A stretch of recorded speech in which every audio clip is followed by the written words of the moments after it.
안녕하세요, 청취자님. 오늘 저희랑 같이 일상에서 정말 자주 쓰는데도 좀 헷갈리는 개념들 있죠? 신념, 신앙, 신뢰. 이 세 가지에 대해서 한번 깊이 파고들어 볼까 합니다. 네, 안녕하세요. 이게 참 단어는 익숙한데 막상 설명하려면 쉽지 않죠.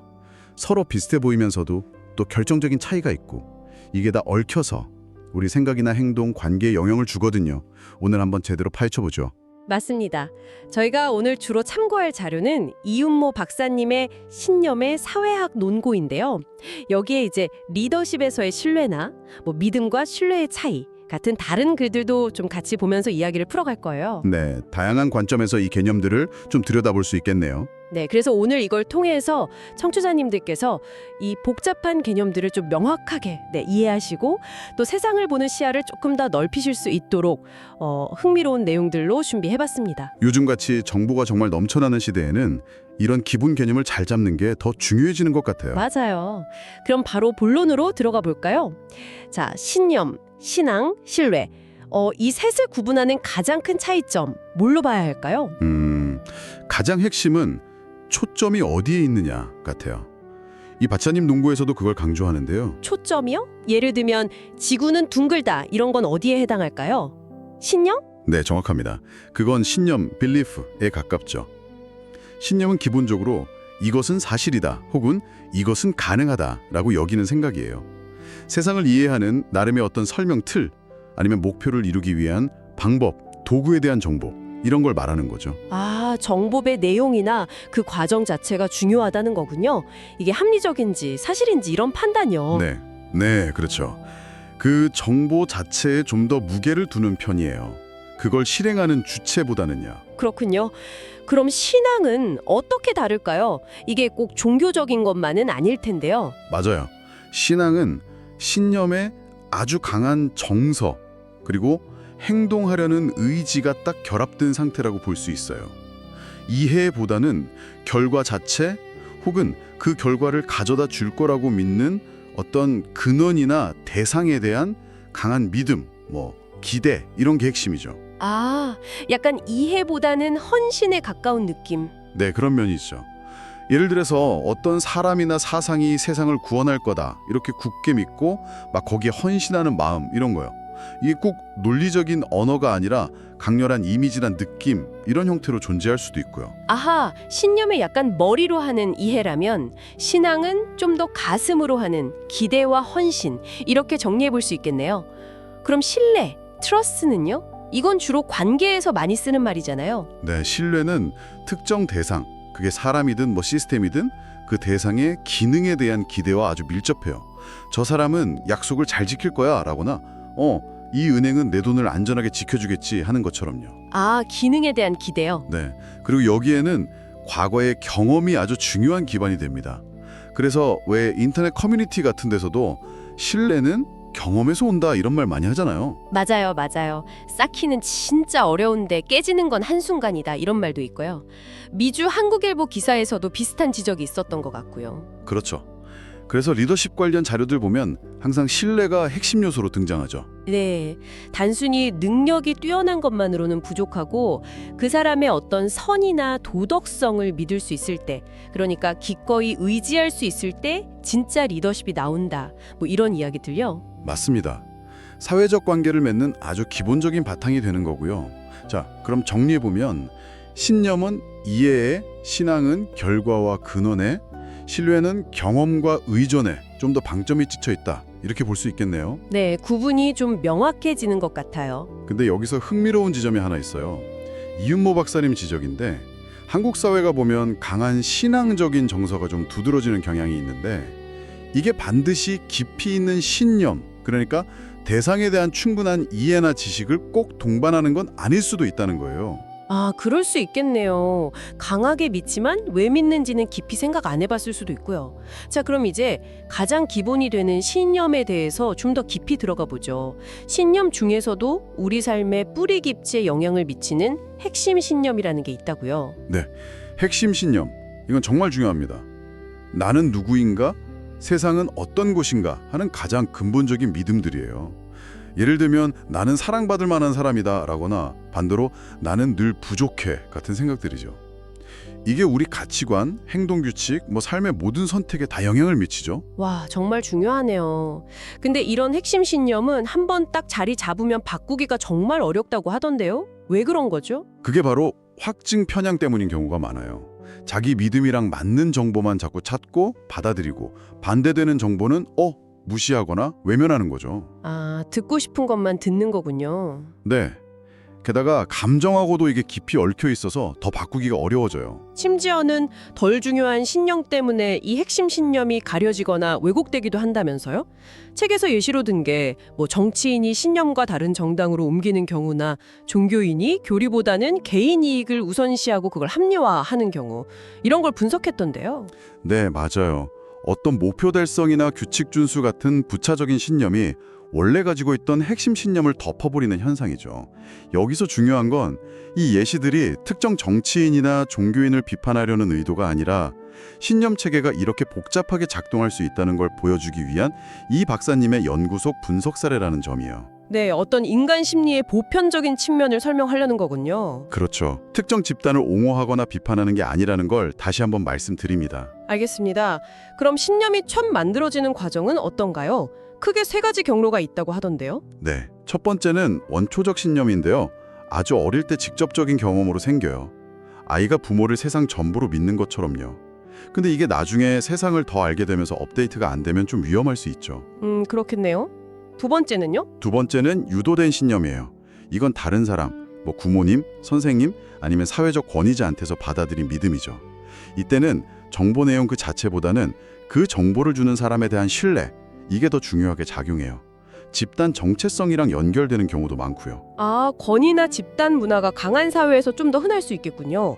한국 사회 얘기도 있었던 것 같고요. 네, 그런 경향이 좀 있다고 분석하죠. 마지막 세 번째는 임의적 신념인데 이건 특별한 이유 없이 생겨난 거라 비교적 쉽게 변하는 선호 같은 거예요. 나는 빨간색을 좋아해. 이런 거예요. 토론을 통해서도 신념이 만들어지잖아요. 물론이죠. 여러분의 경험을 일반화하는 방식, 이걸 귀납이라고 하죠. 예를 들어 기도했더니 병이 나았다는 경험이 몇 번 쌓이면 기도는 병을 낫게 한다는 신념이 생길 수 있고요. 반대로 이미 알고 있는 일반 원칙을 특정 상황에 적용하는 연역도 있고요. 네. 근데 이런 추론 과정에 오류가 생기기 쉽다는 점도 지적됐죠. 맞아요. 특히 유비추론, 그러니까 이거랑 저거랑 비슷하니까 이것도 저럴 것이다 라고 생각하는 거예요. 이게 편견이나 어떤 소집단 이기주의로 이어지기 쉽다는 분석이 있었죠. 예를 들어서 과일 모양만 보고 맛을 판단한다거나 출신 지역만 듣고 성격을 단정짓는 거, 이런 게 다 유비추론의 오류 강성을 보여주는 거죠. 아, 듣고 보니 그러네요. 신념이 형성되는 과정 자체가 완벽하지 않다는 걸 아는 게 중요하겠어요. 그렇죠. 그래야 우리 생각을 좀 더 객관적으로 돌아볼 수 있으니까요. 신념 이야기를 하다 보니까 자연스럽게 가치나 정서와의 관계도 궁금해지는데요. 이들은 어떻게 연결되나요? 네, 아주 중요한 연결이죠. 신념은 기본적으로 무엇이 사실인가에 대한 판단이고 가치는 무엇이 좋은가 바람직한가에 대한 판단이거든요. 우리의 행동은 이 둘이 결합될 때 나타나요. 아, 둘 다 필요하다는 거군요. 네, 어떤 행동이 목표 달성에 효과적일 거라는 신념도 있어야 하고 그 목표 자체가 바람직하다는 가치 판단도 있어야 행동으로 옮겨지는 거죠. 동기가 생기는 거예요. 그렇군요. 목표, 가치는 좋은데 방법, 신념을 모르면 못 움직이고 방법은 알아도 목표, 가치가 별로면 안 움직이고 이런 거네요. 정확합니다. 가치에도 종류가 좀 있는데요. 결혼 반지처럼 그 자체로 의미를 갖는 상징적 가치도 있고 돈처럼 다른 걸 얻기 위한 수단으로서의 가치도 있고요. 가치가 만들어지고 변하는 방식에 대한 설명도 재밌었어요. 반복 행동을 통해 생기기도 하고 의례적 조건화. 목표 달성에 도움이 되니까 가치를 두게 되기도 한다. 수단적 조건화. 이런 거요? 네, 파블로브의 개 실험처럼 결과 없이 행동만 반복해도 조건화가 되기도 하고 침팬지가 동전을 사용해서 음식을 얻는 것처럼 목표 달성 수단으로 학습되기도 하고요. 과거에 학생운동하던 분이 정치인이 되면서 현실 정치 논리에 맞춰 가치가 변하는 모습. 이것도 그런 맥락에서 이해해 볼 수 있겠네요. 네, 역할이나 상황이 바뀌면서 중요하게 여기는 가치나 그걸 얻는 방식에 대한 학습이 달라지는 거죠. 이걸 단순히 뭐 변절이다 이렇게 보기보다는 가치가 어떻게 조건화되고 변하는지 그 메커니즘을 이해하는 게 더 중요하다는 겁니다. 그렇군요. 또 하나 가치 왜곡 현상도 지적됐어요. 본질적인 가치보다 돈 같은 수단적 가치가 우선시되는 경우요. 네, 예를 들어 교육자나 종교인이 본질적으로는 지식 전달이나 영적 성장의 목표여야 하는데 돈 버는 걸 최우선 가치로 삼게 되는 경우죠. 이런 현상은 그 역혈이 가진 고유한 가치와 의미를 담은 이야기. 이 박사님은 이걸 신화적 서술이라고 표현했는데 이런 게 부족할 때 더 쉽게 나타날 수 있다고 봐요. 아, 자기 직업이나 역할에 대한 자부심, 정체성을 지켜줄 내적인 힘이 약해지는 거군요. 그렇죠. 자, 신념과 가치가 사회적 행동으로 나타날 때 종종 의례, 리추얼이라는 형식을 띠잖아요. 이 의례는 어떤 역할을 할까요? 적인 행동을 통해서 감정을 확 불러일으키고 사람들의 주의를 집중시키고 또 중요한 의미를 전달하죠. 특히 고비형 신호로서의 의례가 흥미로웠어요. 네, 그거 아주 재밌는 개념이죠. 시간이나 돈, 노력 같은 상당한 비용을 치러야 하는 의례는 나는 이 집단에 이렇게나 헌신적이다라는 메시지를 아주 강력하게 보여줘요. 복잡한 종교의식이나 혹독한 신고식, 심지어 비싼 학비까지도 이런 기능을 할 수 있다는 분석이죠. 와, 학비도요. 집단 결속에는 좋겠지만 자칫 외부와는 벽을 쌓을 수도 있겠네요. 그럴 수 있죠. 그리고 의례가 꼭 현실적인 목표 달성을 위한 것만은 아니에요. 때로는 불안감을 줄이거나 마음의 위안을 얻으려는 심미적인 목적, 일종의 심리 조작 기능을 하기도 하죠. 아, 시험 공부는 제대로 안 하면서 책상 앞에 오래 앉아 있는 걸로 안심하는 거, 그거랑 비슷한 거군요. 네, 그런 거죠. 의례랑 비슷하면서도 좀 다른 게 미신, 슈퍼스티션인데요. 미신이요? 네, 미신은 아무 관련 없는 두 사건을 그냥 연결짓는 생각이죠. 까마귀 울면 재수 없다 이런 거요. 사실 원하는 결과랑 실제 확률 사이에는 간극이 크잖아요. 미신은 그 불안한 간극을 메워주고 뭔가 내가 통제할 수 있다는 느낌을 주는 역할을 해요. 아, 스키너 상자 실험에서 비둘기가 우연히 한 행동이랑 먹이 나오는 걸 연결해서 계속 그 행동을 반복했던 거. 그것도 비슷한 원리겠네요. 네, 대표적인 예죠. 기우제를 지낸다거나 월드컵 때 다 같이 붉은 옷 입고 응원하면 이길 거라 믿는 거. 이것도 비슷한 심리라고 볼 수 있고요. 그렉산드로렛의 모험과 내가 할 수 있는 게 있다는 느낌을 주는 거군요. 하지만 이게 불안이나 낮은 자존감과 연결될 수도 있다고 하니 좀 주의는 필요해 보이네요. 그렇죠. 자, 그럼 이제 협력의 문제로 한번 넘어가 볼까요? 우리가 함께 뭔가를 하려면 꼭 생각이 같아야 할까요? 신념이 일치해야만 협력이 가능할까요? 아, 이 부분 흥미로웠어요. 꼭 그렇지 않다는 분석이었죠. 신념의 일치보다 더 중요한 게 바로 신뢰라고요. 맞습니다. 저 사람을 믿을 수 있다면 생각이 좀 달라도 같이 일할 수 있다는 거죠. 네. 근데 문제는 그 신뢰가 어디서 오느냐는 거예요. 상대방의 능력이나 가치관에 대한 합리적인 판단, 즉 신념에 기반한 신뢰가 아니라 단순히 학연, 지연 같은 개인적인 연고나 자주 봤다는 익숙함에서 오는 신뢰일 경우에는 문제가 생길 수 있죠. 아, 소위 코드 인사나 끼리끼리 문화 같은 거요. 네, 그런 폐쇄적인 집단주의로 흐르기 쉽다는 거죠. 이게 사회 전체의 건강한 소통이나 발전을 막을 수도 있고요. 논고에서는 한국 정치의 고질적인 어떤 파벌 갈등이나 정파 이동 현상도 이런 맥락에서 분석하기도 합니다. 네, 이 부분도 특정 정파를 지지하거나 비판하는 게 아니라 신뢰 형성 메커니즘이 사회 현상으로 어떻게 나타나는지를 설명하는 분석이라는 점, 네, 기억하겠습니다. 네, 중요합니다. 결국 건강한 협력을 위해서는 내용에 기반한 신념과 경험에 기반한 신뢰가 좀 균형을 이루어야 한다는 거겠죠. 그렇죠. 그런데 애초에 우리 신념 자체가 완벽하지 않다는 점도 짚고 넘어가야 할 것 같아요. 인지 평양 때문에 착오가 생길 수밖에 없다면서요. 네, 인간은 효율성을 추구하다 보니까 여러 지름길, 즉 편향을 사용해요. 대표적인 게 아까 잠깐 말했던 확증 편향이고요. 내 생각과 다른 정보는 불편하니까 외면하고 내 생각을 뒷받침하는 정보만 찾아다니는 경향이죠. 듣고 싶은 말만 듣는 거, 그리고 동기화된 추론이라는 것도 비슷했죠? 이미 원하는 결론을 정해놓고 거기에 맞춰 생각하는 경향. 네, 그 이솝우화에 나오는 여우 이야기 있잖아요. 따지 못한 포도를 보면서 저 포도는 실 거야 라고 생각하는 거. 아, 네네. 인지 부조화를 줄이려는 거군요. 그렇죠. 포도를 못 단 불편한 현실을 합리화하는 거죠. 근데 재미있는 건 이런 환상이나 착고 신념이 꼭 나쁜 것만은 아니라는 거예요. 때로는 생존이나 적응에 도움이 되기도 한다는 거죠.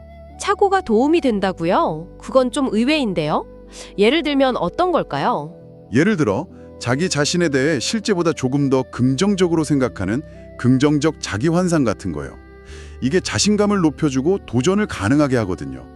또 연인이나 배우자에 대해 약간의 긍정적인 착각을 하는 게 관계 만족도를 높이고 유대감을 강화하는 데 도움이 될 수도 있고요. 와, 정말 생각지도 못한 관점이네요. 네, 심지어 기억을 완벽하게 다 저장하지 않고 일부를 왜곡하거나 생략하는 것도 모든 정보를 처리하는 데 드는 에너지를 아끼려는 뇌의 비용 절감 전략일 수 있다는 해석도 있어요. 흥미롭네요.